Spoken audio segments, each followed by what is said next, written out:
Ako po si Maylene Gantang, tiga Sitio Daan, isang taon na po sa serbisyo bilang isang RDT. Pumasok po ako bilang isang RDT sa Sitio Daan dahil ayaw ko pong maranasan ng mga kabataan ngayon ang naranasan ko po noon nung ako po ay 10 taong gulang pa lamang dahil ako po ay nagkasakit ng malaria. At hindi ko po yun alam.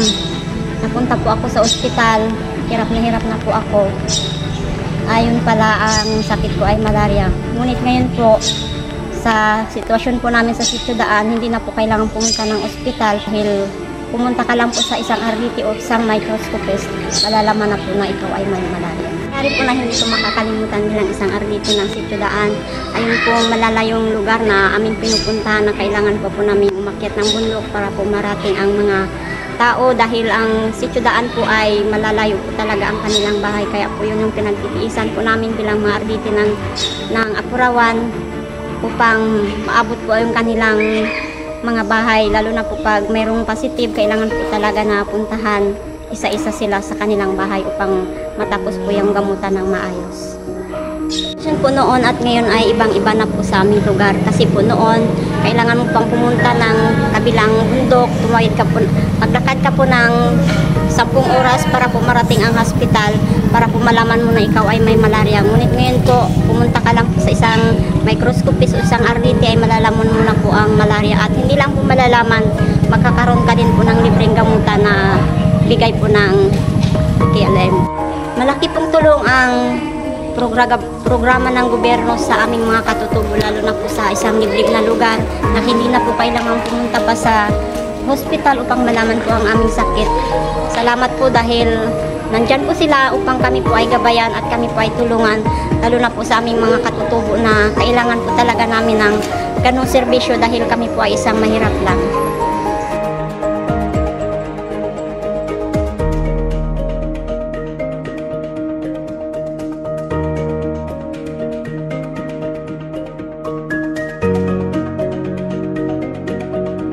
Ako po si Pronchita Sibla, taga Sitio Daan po.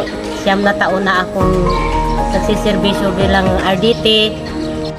Pumasok po ako bilang health volunteer para po makatulong ako sa aming sitio, sa Sitio Daan kasi noon po marami po talagang may malaria, halos yung iba po namamatay na dahil wala pa pong mga gamot, tapos wala pa pong worker. Tapos pumasok din po ako kasi malayo din po kami sa aming barangay.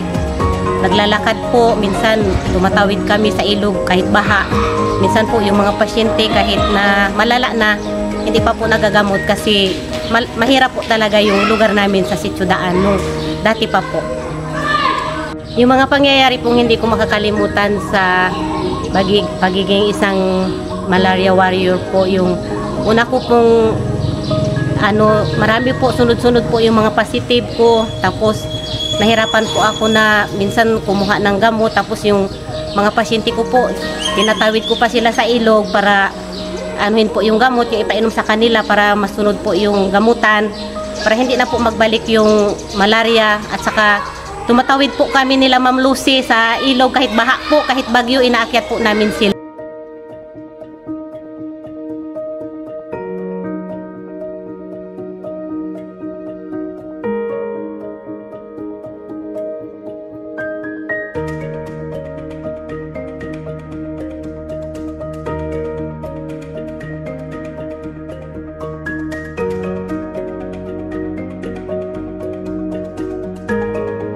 Ako po si Gina Lisian, taga Sitio Tina, Barangay Calandanon. 19 years na po ako bilang RDT. Pumasok po ako bilang health volunteer upang makatulong po ako sa mga kapwa ko patutubod doon sa aming sitio sa Situtina. May anak po ako na pangalawa na 3 taon pa po siya noon. Malakas na po siya maglakad, matalino, tapos marami na pong alam. Nagkaroon po siya ng lagnat, hindi po namin alam na may malaria kasi naligo lang po yun sa ilog, tapos pagdating may malaria na biglang na convulsion. 3 araw, simula siya na mag-convulsion sa alas 11 ng umaga, bagos hanggang gabi hindi siya nasa ulian. Tapos pag 3 araw na ganun siya, lagi na lang matigas yung katawan, tapos may lagnat. Pinaismeran po namin sa baba, kaso lang po mahirap pa yung daan galing Tina. Kailangan po namin lakarin, hindi po naabot ng motor. Pagdating po namin sa barangay, wala po yung microscopist kasi may linakad daw po. Hindi po ako marunong ng mag-ismer kasi silikan po namin pagkabukas. Na-ismer po siya pero hindi po kaagad nasilip. Mga 1 linggo po bago nasilip at napadala ng gamot. Hindi na po na yun nagaling halos kasi na daw natuyuan yung utak niya. Nalumpo po siya ng 6 na buwan. At simula nun, 3 taon siya dala niya hanggang ngayong paglaki na parang kulang na siya sa pag-iisip.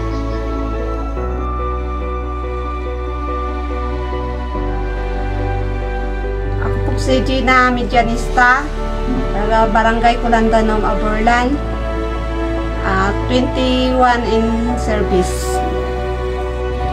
Pumasok ako bilang volunteer na RDT kasi mataas ang kaso ng malaria dito sa aming barangay. Ay, yung mga pangyayaring hindi ko makakalimutan, yung umakyat kami nila Ma'am Lucy sa bundok na naabutan ng ulan, mga baha, tapos na umakyat sa mga matataas na akyatin. Yung mga pasyente na madatnan na tumatago, tinataguan kami, pinapagalitan kami kasi lagi na lang sila tinutusok. Pero okay lang po na din namin, na kampanan din namin yung tungkulin namin. Yung dati, ang sitwasyon ng mga malaria dati dito sa Kulandanom nung bago pa lang po ako ay grabing taas ng kaso, daming nagkakamalarya,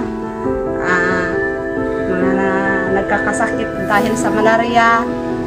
Sunod-sunod yung mga positive na mga malaria. Pero sa ngayon ay bumaba na ang kaso. Bihira na lang po ang may mga sakit na malaria dahil sa aming serbisyo na binibigyan sila ng mga gamot. Ini-smear sila lahat-lahat, iniikot yung mga mamamayan ng Kulandanom. Binabahay-bahay po sila at ini-smear. Ang masasabi ko lang po sa malaria program ay nagpapasalamat ako sa mga suporta nila, mga binibigay nilang mga serbisyo, tulong, mga gamot, mga patraining sa amin, mga pagtuturo sa amin kung paano namin gawin, kung paano namin tulungan ang mga mamamayan sa aming barangay.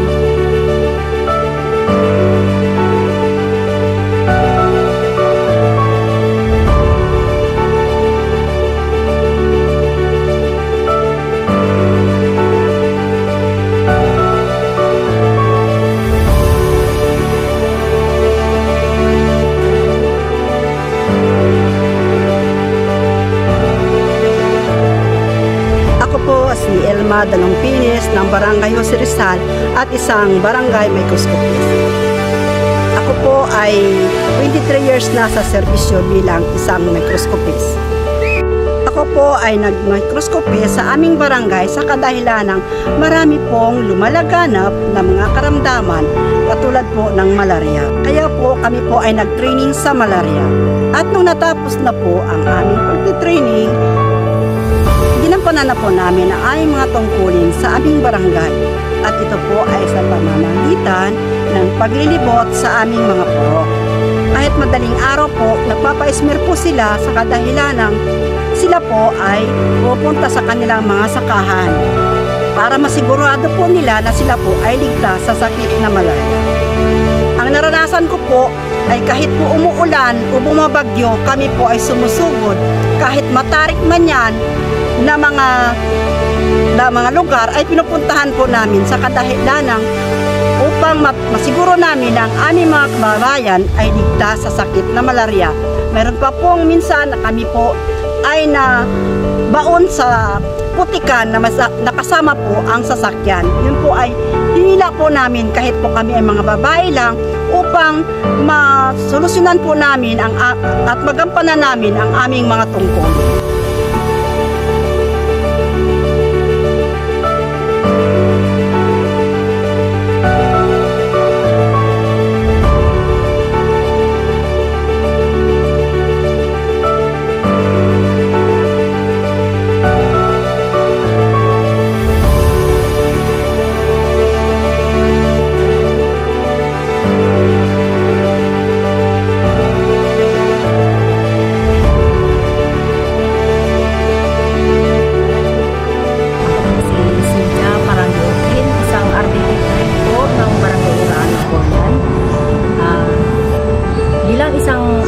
train po, dito po ako nakaranas ng mga trabaho talaga po na action agad. Kasi po, naging 10 years po akong nag-BSW. 1 year po naging bill. Sa ngayon po ay ito naman po ang pinili kong trabaho sa pagiging volunteer, maging RDT train. Kahit po umuulan, kahit po saan ang bahay nila, kahit nasa bundok, sa tatawid ng ilog o sapa, talagang pinupuntahan po namin para po maagarang gamot po, mabigyan ng agarang lunas po ang sakit ng malaria. Kasi po alam po natin ito talaga nakakamatay. Kaya po kahit anong oras, pagtawag po talaga ng tungkulin ng trabaho talaga sugod po. Kahit wala akong kasama, nakahanda po ng kasama para lang mapuntahan namin ang mga nagpositive po sa malaria. Karanasan ko po sa pagiging health volunteer, kahit anong oras po, tawag ng trabaho. Tinanggap po namin ang pagiging volunteer na wala kami natatanggap na bayad kasi po ito talaga yung volunteer na trabaho namin. Kaya po, kung ano po ang mga tawag na trabaho sa amin, halimbawa po sa malaria, pag nagkaroon ng positive, agad-agad po talagang pinupuntahan namin para mabigyan ng gamot at mabigyan ng agarang lunas.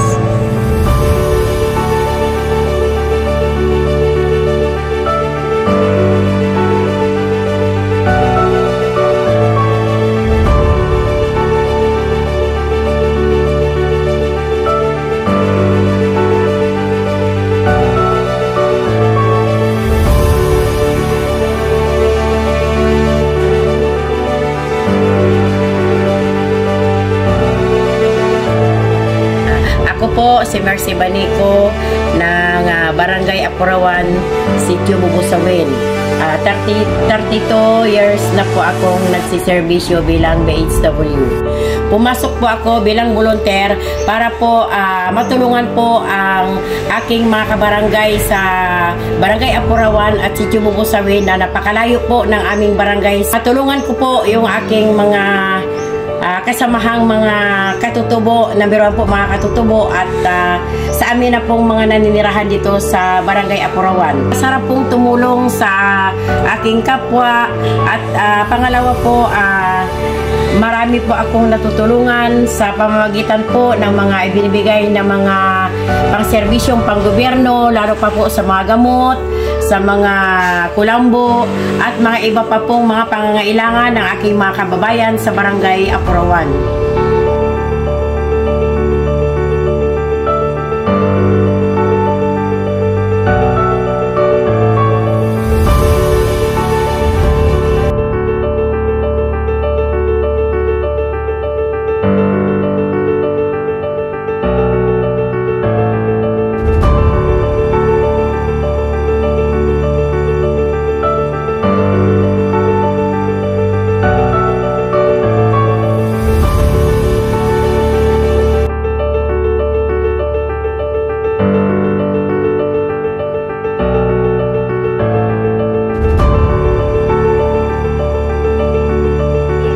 Zero Malaria Palawan, Zero Malaria Aborlan.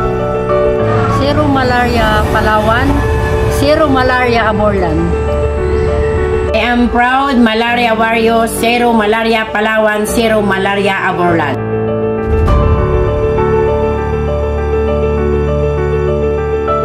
I am Zero Malaria Palawan, Zero Malaria